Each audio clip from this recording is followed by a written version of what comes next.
Итак, сегодня в Воздвиженском клубе будут танцы. Повернулся на родину старый завклуб Василь Віталійович. От послухайте, що він вам скаже.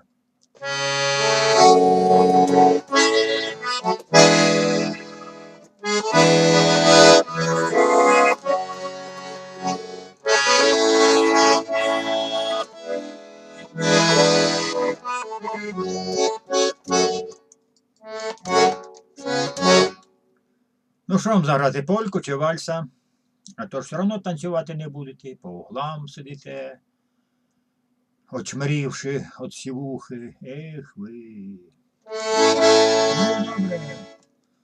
Сам буду танцювати.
Спасибо за увагу.